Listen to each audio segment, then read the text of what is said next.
Hello guys, welcome back to our channel Sonamar Sansar. তোমরা সবাই কেমন আছো? আশা করছি সবাই খুব ভালো আছো। তো সবাইকে শুভ মহাসপ্তমী। আজকে কিন্তু চলে এসেছি সপ্তমীর সকালবেলা এবং আজকের থেকে কিন্তু আমাদের পুজোর আউটিং শুরু হচ্ছে।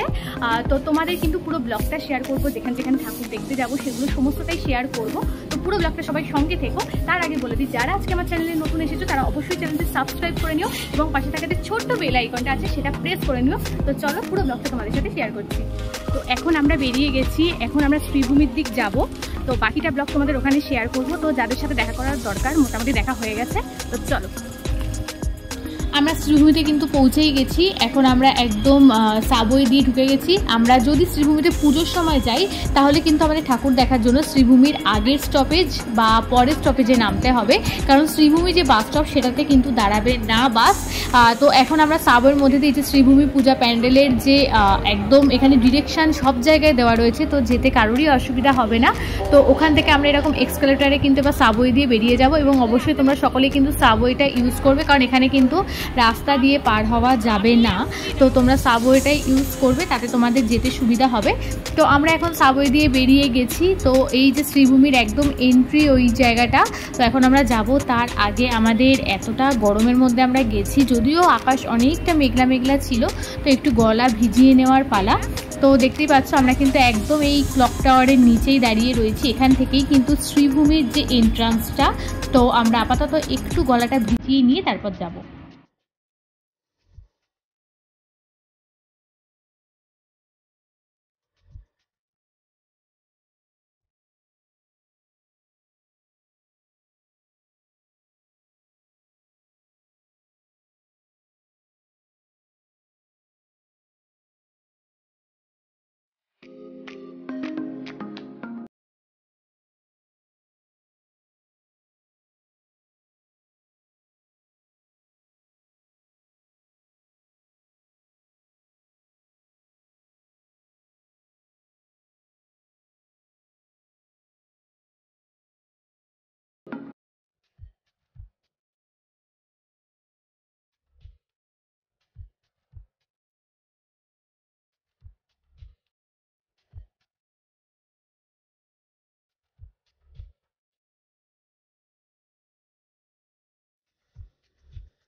আমরা কিন্তু এখন শ্রীভূমির এন্ট্রান্সে ঢুকে পড়েছি। তো এটা আমি যেহেতু আগেই তোমাদের বললাম যে আমাদের শ্রীভূমিতে যেতে হলে কিন্তু আগের বাস স্টপটায় নামতে হবে এবং পুরো বাস স্টপটাই কিন্তু আমাদের হেঁটে যেতে হবে, মানে একটা বাস স্টপ। আর এটা পুরোটাই কিন্তু ওয়ান ওয়ে করা, কারণ এর যে এক্সিটটা সেটা কিন্তু পুরোটা অন্য রাস্তায়, এই রাস্তায় কিন্তু নয়, যার জন্য কিন্তু এটা ওয়ান ওয়ে করা হয়েছে।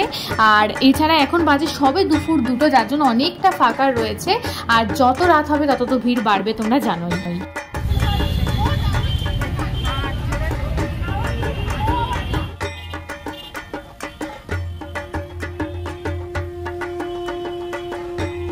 এই বাঁদিকের যে গেটটা দেখতে পাচ্ছ এটা কিন্তু একদম শ্রীভূমির যে বাস স্টপ সেই গেটটা, যদিও এখান থেকে কিন্তু এন্ট্রি নেই, আর এন্ট্রি হলেও সেটা শুধুমাত্র ভিআইপি এন্ট্রি রয়েছে, এছাড়া কিন্তু এদিক দিয়ে কোনো এন্ট্রি নেই। আর ওই পাশ দিয়েও কিন্তু তোমরা দেখতে পাচ্ছ, ওই পাশ দিয়েও কিন্তু এই একটা বাস স্টপ তোমাদের পুরো হেঁটে আসতে হবে। এইটা হলো মেন এন্ট্রি পয়েন্ট। এই যে এখানে একটা রথ রয়েছে, সেইটা কিন্তু এটা কিন্তু একদম মানে সবসময়ই থাকে এই জায়গাটা। তো এবার হলো আমাদের শ্রীভূমির ভেতরটা দেখতে পাচ্ছ আজকে কিন্তু অনেকটা ফাঁকা রয়েছে। আর এখানে কিন্তু লাইনটা যেভাবে পড়ে হলো এখানে কিন্তু একদম পুরো চালু লাইন থাকে, মানে যেহেতু এখানে সেভাবে আটকানো হয় না, তার জন্য লাইনের ক্ষেত্রে খুব একটা সমস্যা হয় না। তো আমরা একদমই প্যান্ডেলের কাছাকাছি চলে এসেছি। এগুলো কিন্তু স্ক্রিনে তোমরা অনেকটা জায়গা মানে স্ক্রিনে দেখিয়ে দিচ্ছে। আর এটা হলো শ্রীভূমির যে ক্লাব। আর এবার হলো তোমাদের প্যান্ডেলটা দেখানোর পালা। এবারে আমাদের শ্রীভূমির যে থিম ছিল সেটা কিন্তু ছিল ভ্যাটিকান সিটি, অনেকেই হয়তো জানো। তো এটা হলো একদম প্যান্ডেলের বাইরেটা। তো এবার পুজোয় আমি এই ঠাকুর দিয়েই কিন্তু আমার যে পুজো পরিক্রমা সেটা শুরু করেছি। পুরোটা দেখো ভীষণ সুন্দর কিন্তু কাজ, আর যথেষ্ট ভিড় ছিল, কারণ ছবি তোলার একটা হিড়িক তো থাকেই। তো এটা প্যান্ডেলটা কিন্তু ভীষণ সুন্দর করেছে। আর আমার প্যান্ডেলের থেকেও যেটা বেশি সুন্দর লাগে শ্রীভূমি সেটা হলো প্রতিমা, অসাধারণ প্রতিমা করে।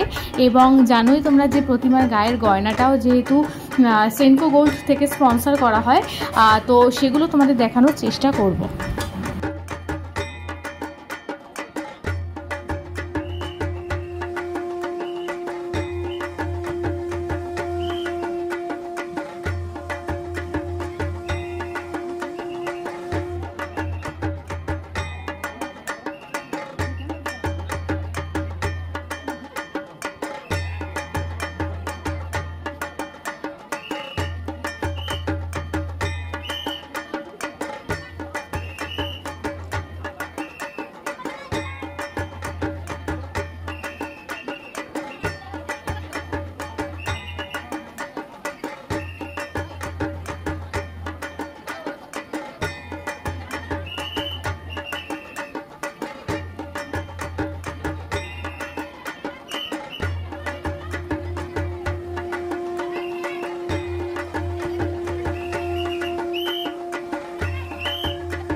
এটা শ্রীভূমির এক্সিট যে এরিয়াটা সেটা, এই জায়গাটাও কিন্তু এরকমভাবে সাজানো হয়েছে, আর দেখতেই পাচ্ছ অনেকটা ভিড়।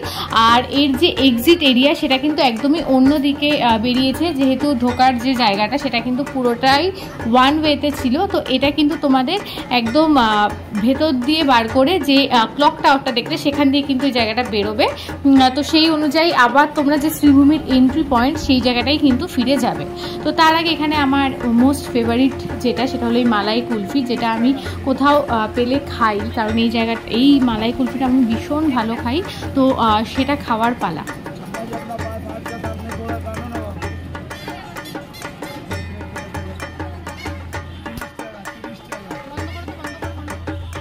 তো এখন আমাদের আজকের হলো একদম সেকেন্ড ঠাকুর দেখার পালা। আমরা চলে এসেছি উল্টোডাঙার একদম তেলেঙ্গা বাগানে। তো এখানে দেখো এটাও কিন্তু একটা অন্যরকম থিমের পুজো। জানো এই পুজোগুলো কিন্তু খুবই সুন্দর হয়, এবং যারা মোটামুটি নর্থ কলকাতার পুজো দেখো তারা এইগুলো অন্তত মিস করো না। শ্রীভূমি থেকে পরপর কিন্তু এগুলো পড়ে একদম উল্টোডাঙার যে তোমাদের স্টেশন, বিধাননগর যে স্টেশন, সেই স্টেশনের নিচে নেমেই কিন্তু তোমরা এই পুজোটা দেখতে পাবে। তো এই পুজোটা তোমাদের এখন একবার দেখিয়ে দিচ্ছি।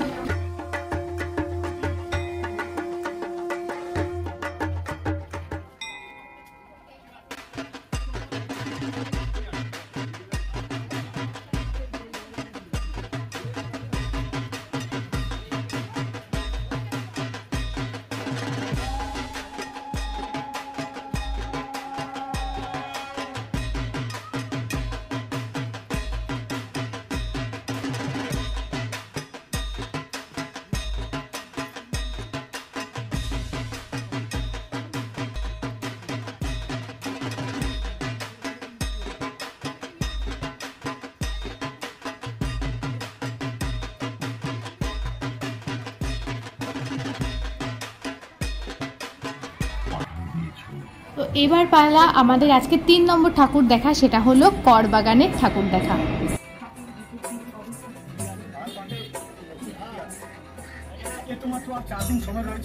এই পুজোর থিমটা বলতে পারো পুরনো কলকাতা, যে গোছের ওরকম টাইপের থিম, ভীষণ সুন্দর। পুরনো কলকাতার অনেক হারিয়ে যাওয়া ছোট ছোট জিনিস কিন্তু এখানে তুলে ধরা হয়েছে।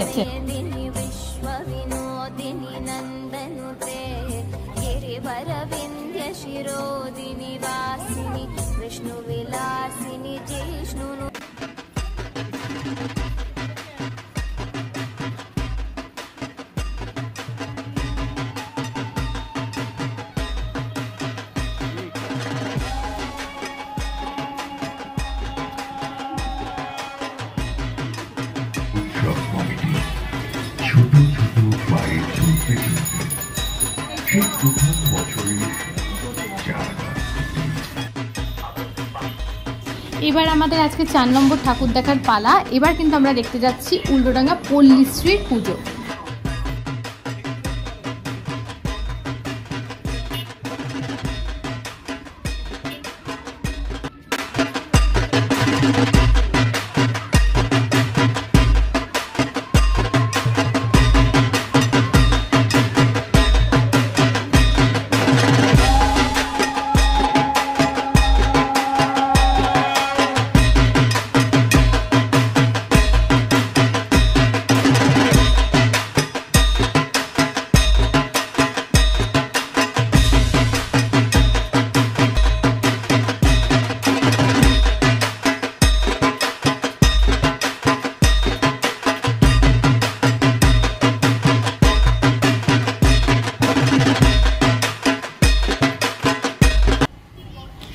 মোহনবাগান পল্লীশ্রী দেখে বেরানোর সময় এই জায়গাটা কিন্তু এরকম একটা মূর্তি দেখতে পেলাম। এটা কিন্তু এখানে ফিক্সড একদম এই মূর্তিটা থাকে। ভীষণ সুন্দর মূর্তিটা, পুরোটাই কিন্তু একদম কাচের যে দেওয়ালে ঘেরা, ভীষণ সুন্দর মূর্তিটা দেখতে, তাই তোমাদের সাথে এটা শেয়ার করলাম।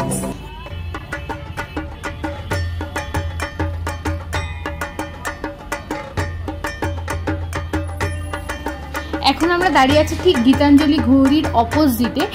এই জায়গাটা যদি তোমরা যাও তাহলে কিন্তু একটা সুবিধা ঠাকুর দেখার ক্ষেত্রে তোমাদের হবে, এইটার কিন্তু পুরোটাই একবার এই পার আর ওই পার, মানে রাস্তার এপাশে আর ওপাশে দুপাশে পুজো, তো এক জায়গার মধ্যে তোমাদের কিন্তু অনেকটা কিন্তু কভার আপ হয়ে যাবে। তো এখন আমরা যে জায়গাটা যে ঠাকুরটা দেখতে যাচ্ছি তার লাইটিংটা তোমরা দেখতেই পাচ্ছ, কিন্তু যেহেতু এখন মানে বিকেল হয়েছে সবে, এখন বাজে ঘড়িতে 4টে সাড়ে 4টে মতো, তো তার জন্য তোমাদের লাইটিংটা কিছুই দেখানো যাচ্ছে না। আর একটু পর থেকে এখানে ভিড়ও আরম্ভ হয়ে যাবে, যেই কারণেই আমাদের সকালে বেরোনো। তো লাইটিংগুলো তোমাদের সাথে শেয়ার করতে পারছি না, লাইটিংগুলো দেখাতে পারলে আরও সুন্দর দেখাতো। জানোই যে লাইটিংয়ে কতটা সুন্দর লাগে দেখতে। তো চলো তোমাদের এই ঠাকুরটাও দেখিয়ে নিই।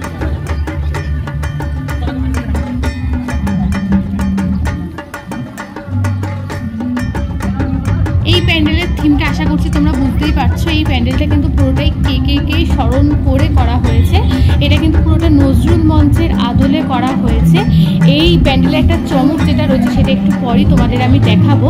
চারপাশে দেখো কিন্তু কেকের নানা ছবি, এবং তার নিচে তিনি যে এখনো আমাদের মনের মধ্যে রয়েছেন, বাঙালির মনের মধ্যে রয়েছে, সেটা কিন্তু পুরো প্যান্ডেলটার মধ্যেই রয়েছে। এবার কিন্তু একটা সারপ্রাইজ টাইপ কিন্তু এখানে দেখাতে পারলাম।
আরেকবার তোমাদের প্যান্ডেলটা একটু বাইরে থেকে দেখিয়ে দিচ্ছি। দেখো পুরোটাই একদম নজরুল মঞ্চের আদলে করা হয়েছে। আর এটা কিন্তু কবিরাজ বাগানের পুজো, যেটা আমি তোমাদের বলতে ভুলে গেছিলাম। এবার আমরা যে পুজোটা দেখতে এসেছি, আমার এখন অবধি যে কটা ঠাকুর বা প্যান্ডেল দেখেছি তার মধ্যে সব থেকে অন্যরকম একটা প্যান্ডেল লেগেছে। এটা ভীষণ সুন্দর। এটা যদিও আমি একদম উল্টোডাঙ্গা যে ব্রিজটা তার উপর দাঁড়িয়ে তোমাদের দেখাচ্ছি, আমি প্যান্ডেলের ভেতর তোমাদের নিয়ে যাব এবং দেখবে ভীষণ ইউনিক টাইপের একটা মানে থিম এখানে কিন্তু ভাবা হয়েছে। তো চলো প্যান্ডেলটা এবার দেখাবো। দেখো এটা কিন্তু আমাদের একদম এন্ট্রি পয়েন্টটা ছিল, যেটা একদম পুরো এরকম সুন্দর গেট দিয়ে সাজানো হয়েছে, এবং প্যান্ডেলটা আমার ভীষণ সুন্দর লেগেছে। এই পুজোটা হলো অরবিন্দ সেতু সার্বজনীনের পুজো, ভীষণ সুন্দর। দেখো পুরো যে চারপাশটা, এটা কিন্তু অনেকটা ওই সেই গ্রাম বাংলার মতো করা হয়েছে। গ্রাম বাংলার যে চাষের জমি এইসব দিয়ে কিন্তু থিমটা করা হয়েছে। আর দেখো এই পুরোটাই কিন্তু এগুলো হাওয়াতে চলছে, ভীষণ সুন্দর দেখতে লাগছে। আর একটা ইউনিক থিম কিন্তু এক্ষেত্রে ভাবা হয়েছে।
এই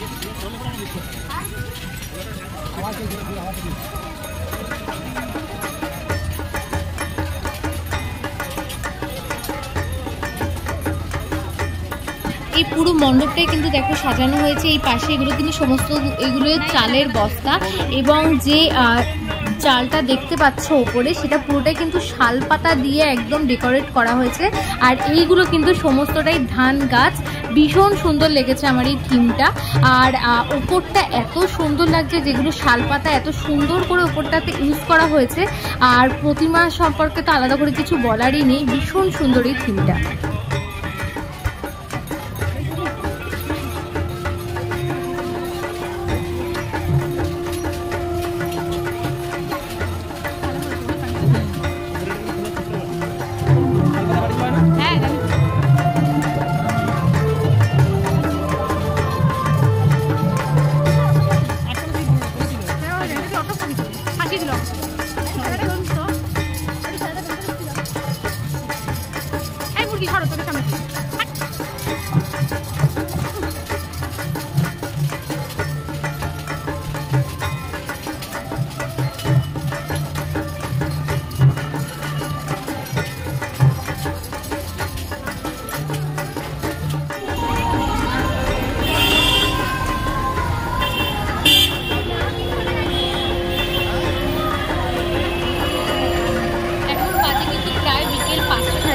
দেখতেই পাচ্ছ আলো কমে যত আসছে, আর এপাশে কিন্তু ভিড়টাও আস্তে আস্তে বাড়ছে। এখন সবে আস্তে আস্তে পুজো শুরু হচ্ছে, তার মধ্যেই কিন্তু এতটা ভিড়। তো এখন আমরা যেটা দেখবো সেটা হলো নলিন সরকার স্ট্রিট সার্বজনীনের পুজো। ভীষণ সুন্দর এই থিমটাও আমার ভীষণ সুন্দর লেগেছে। তো এটা হলো আমাদের এন্ট্রি পয়েন্ট। তো এখান দিয়ে আমাদের এন্ট্রিটা ভীষণ সুন্দরভাবে একটা ইউনিক টাইপের থিম কিন্তু এখানে করা হয়েছে।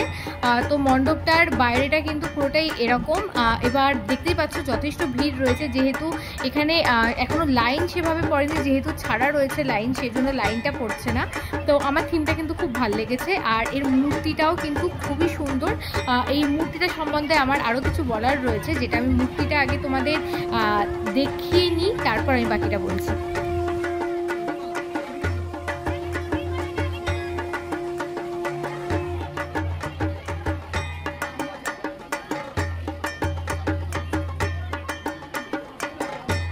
উপরে দেখো একটা মোচার আদল রয়েছে, যার থেকে যে কলার যে ছড়াটার জন্ম হচ্ছে সেটা কিন্তু খুব সুন্দরভাবে দেখানো হয়েছে। এবং পুরো প্যান্ডেলটার মধ্যেই তোমরা দেখতে পাবে একটা মা আর সন্তানের সম্পর্ক, সেটাকে কিন্তু বোঝানো হয়েছে। এটা এতটা সুন্দর করে এখানে করা হয়েছে যেন পুরো মোচা এবং কলা দুটোকে পুরো আসল মনে হচ্ছিল। এবং যে মূর্তিটা তোমরা দেখতে পাচ্ছ, এটা তোমরা ভালোভাবে দেখলে বুঝতে পারবে এটা কিন্তু অবনীন্দ্রনাথ ঠাকুরের আঁকা যে ভারত মাতার চিত্র, তার আদলে কিন্তু মূর্তিটা করা হয়েছে। আর এই পাশে দেখো কিন্তু বিভিন্ন ছোট ছোট চিত্র রয়েছে। এছাড়া এখানে আমরা এক মায়ের সন্তান এটাও লেখা রয়েছে। আর এই যে আদলটা তোমরা মূর্তির দেখতে পাচ্ছ, সেটা দিয়ে কিন্তু তোমরা যারা এই চিত্র সম্পর্কে জানো তারা তো জানোই। এছাড়া কিন্তু এই চিত্রের মাধ্যমে কিন্তু আমরা প্রথম ভারতকে মা হিসাবে কল্পনা করেছিলাম। এবং আর একটা বলতে পারো, প্রথম ভারতীয় বিমূর্ত জাতীয়তাবাদের ধারণাকে মূর্ত করে তোলার চেষ্টা করা হয়েছিল। অর্থাৎ এই মূর্তির মধ্যে দিয়ে কিন্তু একটা হিস্ট্রি, ইন্ডিয়ান হিস্ট্রি কিন্তু একটা ফুটে উঠেছে, যার জন্য মূর্তিটা দেখো একদম কিন্তু অবনীন্দ্রনাথ ঠাকুরের যে ভারত মাতার চিত্র, সেটা তোমরা গুগলে সার্চ করলেই পেয়ে যাবে। পুরোটাই সেই আদলে কিন্তু করে তোলা হয়েছে। এবং আমার মূর্তি বলো কি প্যান্ডেলের থিম, ভীষণ যে একটা ইউনিকনেস এর মধ্যে রয়েছে সেটা বুঝতেই পারছো। এটা আজকে আমাদের দেখা একদম শেষ ঠাকুর বলতে পারো। আর একদমই এনার্জি নেই আর ঠাকুর দেখার, অনেকটা কেটে ফেলেছি। তো এটা কিন্তু নর্থ ত্রিধারা, একটা ত্রিধারা তো আছেই জানো, যেটা সাউথে রয়েছে। তো এটা কিন্তু নর্থ ত্রিধারা। এটাও এখন একদমই সন্ধ্যে 6টা সাড়ে 6টা বাজে প্রায়।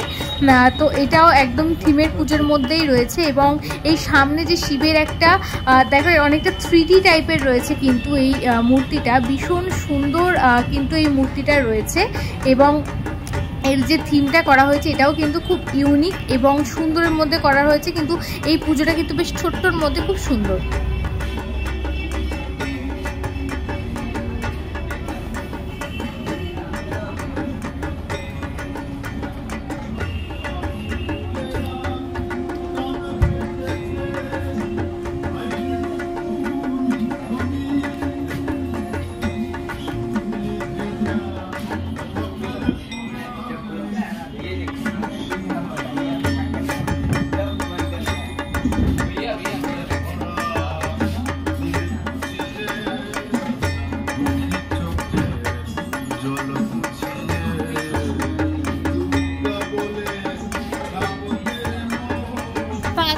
আজকের ব্লগটা আমি এখানেই শেষ করছি, কারণ আজকে আমি এই কটাই ঠাকুর দেখেছি, এর বেশি দেখার এনার্জি আমার আর নেই।